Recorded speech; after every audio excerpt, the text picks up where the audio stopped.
The changes to poise and hyper armor values in patch 1.10 ruined a ton of hyper armor weapons, not by making them weak, but by making them insanely brain dead. A two-handed curved greatsword, for example, is debatably the most brain dead setup in the game, and weapons like Serpent Hunter or the Knight's Greatsword, which both used to be very well designed weapons, are now so overtuned that they are hated by a huge part of the PvP community. Then why is it that I, like many others, adore the Claymore?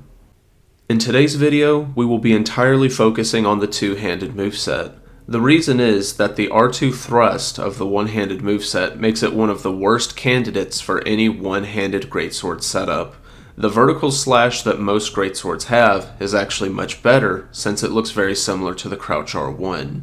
The mix-up between these two moves is the bread and butter for the one-handed moveset, making the Claymore a poor fit for this type of setup. And we won't be covering the power stance moveset either. While yes, it hits very hard, it is way too slow to make work against the majority of experienced PvP players. Most greatswords are at their most powerful when two-handed, and the Claymore is no different. Well, without a further ado, let's do this. What makes the Claymore so fun to use is the difficulty of making the moveset work well. For every good quality the Claymore has, it also has a negative quality that you have to circumvent. For starters, the most unique move that it has, its R2, is very good due to it having a fast release and fast hyper armor, but you have very poor tracking, so it's still easy to miss with. It also has the worse version of the R1s, but they still serve a purpose that we'll go over later in its moveset. The crouch R1 is a very important move in its moveset, being a very important part of your neutral, but you have to animation blend it since it's too telegraphed if you're not doing so. And generally all of the other moves in the two-handed moveset are reactable enough that you can't make them work very well against people who are paying attention to what you're doing. When you put the whole moveset together, what you get is a weapon that has to work much harder for its damage than most setups. That, plus the Claymore not having any overly annoying gimmicks, is why it is such a loved weapon. But how do you play with the Claymore? After all, trying to use the Claymore like it's the Knight's Greatsword will leave one feeling like it's just a bad weapon. Well, now let's talk about the playstyle. There are a few ways to break neutral and start forcing your offense onto opponents. In order of viability, you have your crouch R1, running R1, then your jumping R1. The mix-up between the crouch R1 and the R2 is the Claymore's bread and butter. Condition the opponent to expect the crouch attack, then throw out the R2, and vice versa. However, the crouch R1 alone is too telegraphed to hit players with good roll discipline. You will want to move unpredictably while wave dashing. Wave dashing is a movement tech that gives you access to crouch attacks for larger periods of time than normal, while also maintaining high levels of speed. When wave dashing is combined with sporadic movement, the crouch attack becomes much more dangerous. The running R1 is telegraphed, yes, but what it lacks in subtlety, it makes up for in forward momentum. The strength of this move is making your opponent think they are out of range when they are not. The running R1 is also very difficult to strafe, so assuming you aren't using it wildly out of position, you will rarely get strafed backstabbed. It's almost completely free to use on high latency too. You'll have phantom range, making the effective range even longer, and also an even lower chance of being punished for missing. While not a great attack, it is very easy to use, and rather potent on bad latency. The jump R1's primary use is as a prediction outplay move that you use when your opponent is the aggressor and is trying to break neutral. Because the jump R1 has a large horizontal hitbox on the left side of your character, you get the added bonus of jumping slightly right, taking yourself off the center line against most setups and landing with the later hitboxes. However, JR1 is not a good option when you are the aggressor in neutral. Not only is it telegraphed, but good players will not panic if you instead go for a hollow jump, and will normally punish you upon hitting the ground. The jumping R1 is a very good choice for defensive plays and turn and burns, but are sort of relegated to that role. Your standing R1 and R2 are used once you and your opponent are in the pocket and someone has frame advantage. The R2 is very potent when you consistently change up the charge release timings. Since the release is so fast, you can roll catch on reaction when the latency is good. However, due to its awful tracking, you have to free aim the R2 against those who run or roll horizontally. The R1, while inferior to the altered chain that the Knight's Greatsword gets, still serves an important purpose, whether it be spamming R1 out of hit stun or beating someone's attempt to spam R1 themselves. Standing R1 is usually the best candidate for easy hyper armor. A known issue with the Claymore is that more than most hyper armor weapons, its advantage state can be easily disrespected by spamming out of hit stun, especially by fast weapons like Thrusting Sword, Shamshir, or Power Stance Straight Swords. The reason is twofold. One, the R2 will commonly whiff at point blank, and the R1 doesn't win trades near as convincingly as other weapons, like the Knight's Greatsword, which has very easy access to true combos. However, the standing R1 moveset does have a true combo.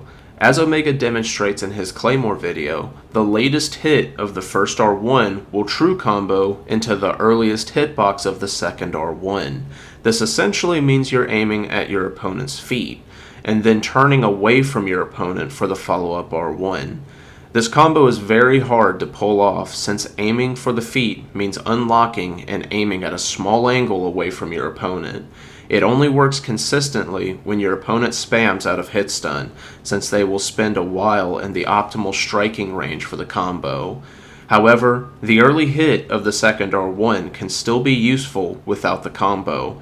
The second R1 also comes out after a running R1 and the jump R1, meaning you can get an early hit on both spammers and people waiting to roll the later hitboxes. While not as good as the KGS R1, I prefer the Claymores due to the combo being much riskier, since missing is a very real possibility. When it comes to Ashes of War, there are three main candidates and one that I'll be mostly ignoring. The Claymore's only real gimmick is the Storm Stomp R2 true combo. Use Storm Stomp if you want, but this Ashe is completely brain dead and will make you worse at the game. Now for the actual candidates, in order of general viability. Those three are Piercing Fang, Swords Dance, and Impaling Thrust. Piercing Fang is a fantastic third addition to the Claymore's Crouch R1, R2 mix-up game. You gain a move with better range and tracking than the R2, at the cost of having no hyper armor.